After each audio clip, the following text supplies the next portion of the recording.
Find unit vector perpendicular to both the factors. हमें दो vector दिए हैं और इनका हमें यूनिट वेक्टर निकालना है जो कि परपेंडिकुलर होगा इन दो वेक्टर के। किस मेथड से? वेक्टर और क्रॉस प्रोडक्ट मेथड से। तो सबसे पहले हम ए वेक्टर और बी वेक्टर का प्रोडक्ट का वैल्यू निकालते हैं। किस मेथड से? डिटरमिनेंट मेथड से। सबसे पहले आई पोजीशन वेक्टर डालेंगे, फिर जे पोजीशन वेक्टर डालेंगे, फिर के पोजीशन वेक्टर डालेंगे। पहले वाले रो में ए वेक्टर में सारे के कोफिशिएंट डाल देंगे 4, -1, 3। उसके नीचे वाले में बी वेक्टर में सारे के कोफिशिएंट डालेंगे -2, 1 और -2। अब इनके बीच डिटरमिनेंट रूल हम अप्लाई कर लेते हैं। जैसे आई पोजीशन वेक्टर को लिखेंगे, इनटू का साइन देंगे, ब्रैकेट अप्लाई करेंगे तो ये रो हमारा कैंसिल हो जाएगा। पहले इनके बीच क्रॉस मल्टीप्लाई करेंगे, -1 -2 +2 हो जाएगा। फिर माइनस का साइन देंगे, फिर इनके बीच क्रॉस मल्टीप्लाई करेंगे, 3 1 जा 3।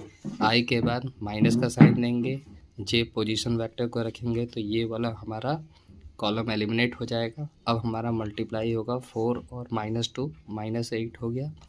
माइनस का साइन देंगे, -2 और 3 क्या हो जाएगा? -6 हो जाएगा।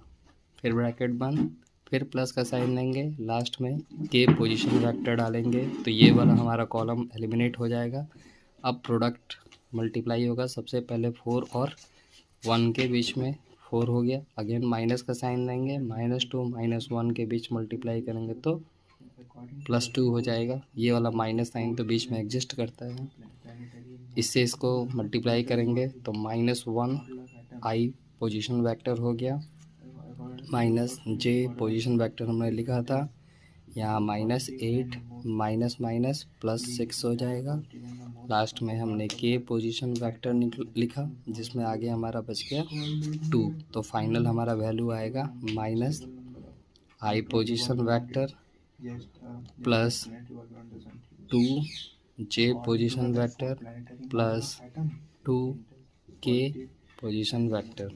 अब हमें मैग्नीट्यूड भी चाहिए और हमारा यहाँ unit vector perpendicular to vector A and B का फॉर्मूला होता है A vector into B vector by magnitude of A vector and B vector. हमने ए वेक्टर और बी वेक्टर के प्रोडक्ट का सिंगल वेक्टर निकाला था, -आई vector +2j vector +2k vector. अब हमें इसका मैग्नीट्यूड चाहिए, रूट अप्लाई करेंगे, सारे के कोफिशिएंट का होल स्क्वायर लिखते जाएंगे और